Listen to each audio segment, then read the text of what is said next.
Alright, what's up, gun tubers?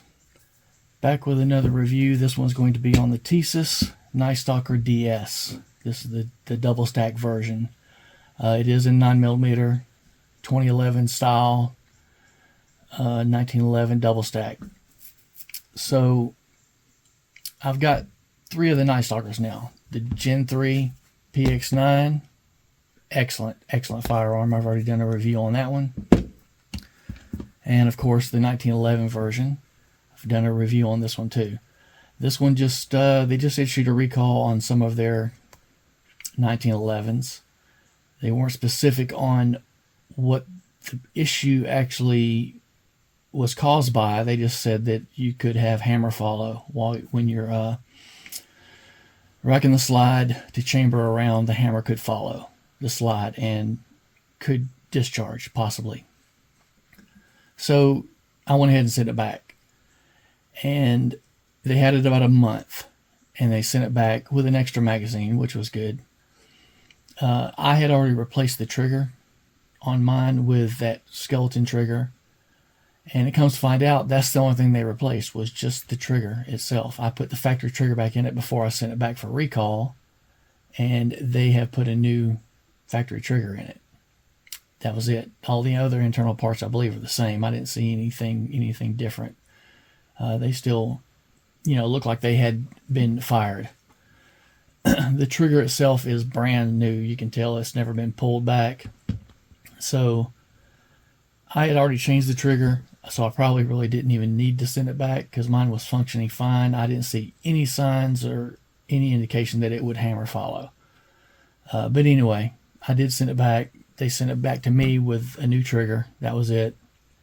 And I put my hoe grips back on it, and I might just leave it like it is with this trigger because it kind of matches the DS version, is the same exact trigger. So I might just leave it in there and use, maybe fit that trigger into something else. But anyway, we're back to what we came here for. The Stalker DS double stack version. It's a good looking gun. I like it. It's your, standard Stalker battleship gray kind of color with your lightning cuts across the slide.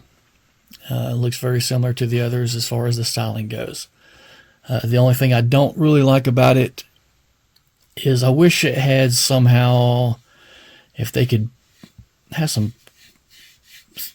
black on the grip, that would be great. You could, I'm sure, have this, Cerakoted or painted or whatever, but if the whole grip module was black, I think it would look better as a two-tone, similar to, but we're just talking about aesthetics here. So the grip itself is okay. It's just your standard polymer, not real rough. The checkering is not real rough. Standard checkering on your mainspring housing.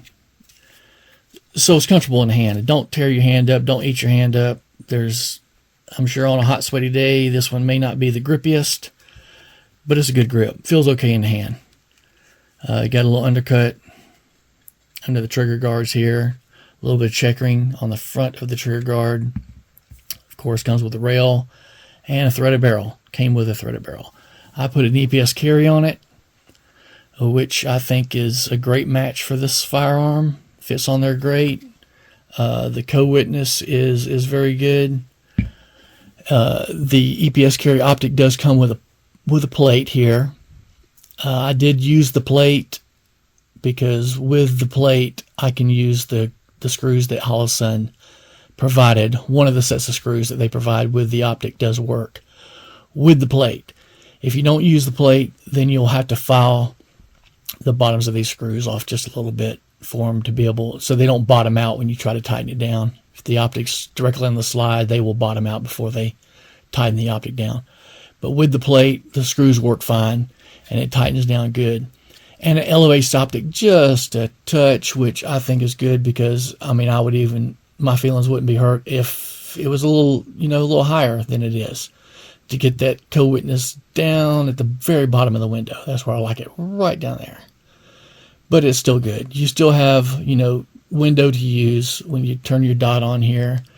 This is probably really going to freak the camera out, but you have room there for your holosun dot to be able to pick that up. So,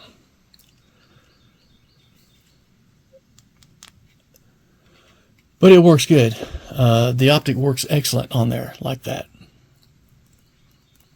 All the controls feel good.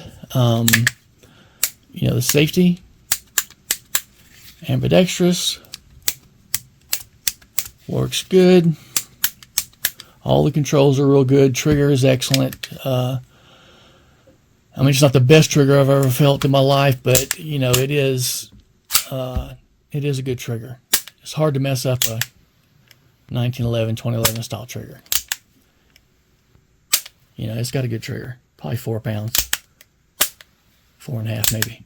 But it's good trigger. No problem there. And the styling of the gun does look good.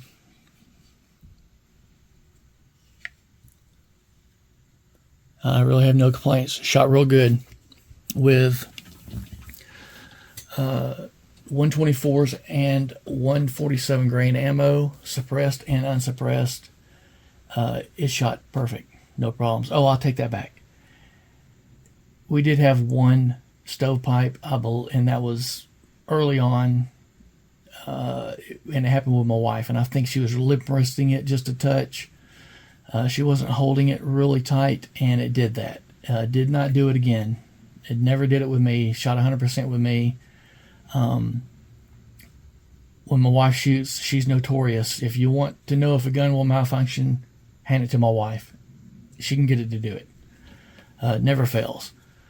So it did do the stovepipe that one shot, cleared that, and it didn't happen again with her, and it didn't happen with me. So I think that was just a user-induced malfunction.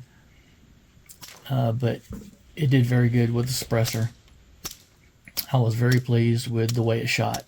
So it does come in the standard Tisas plastic box with the normal paperwork and 2 17-round magazines, I believe.